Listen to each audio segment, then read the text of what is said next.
Hey YouTube. All right, so real quick here, in this second video of the series, I'm going to talk about when I think the rapture will be, at least the time of year. And I can possibly suggest a year, but I'm not going to set a date because I don't know. All right, now, as I stated in the first video, I do not believe it can happen in fall.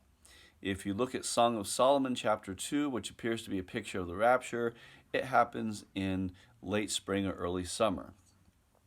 If it's going to be on one of the 7 feasts, I believe it's going to be on Pentecost, what we call Pentecost. Now, when you read Leviticus 23 about the 7 feasts, it doesn't say Pentecost, right? That was a Greek word used 1,000 years later, whatever. Now, actually 1,700 years later. Christ rose on first fruits, right? So you have Passover, unleavened bread, first fruits. So first fruits represents a resurrection. And with that one, they used unleavened bread to represent his sinlessness. It says, then you shall number 7 Sabbaths plus 1 day, and you will have a second first fruits.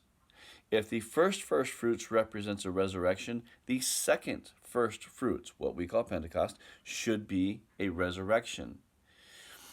Now, most teachers of prophecy will teach, or the Bible will teach, that Pentecost was fulfilled in Acts chapter 2.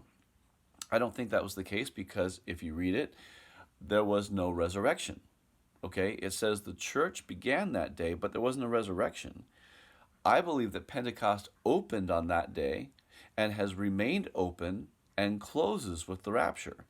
We can call it the time of grace or the church age, or whatever number of names you want to call it. But I believe if the rapture is set on a specific day, it will be on what we call Pentecost, what the Jews call Shavuot, and otherwise it's going to be random. But it cannot be a fall feast, right?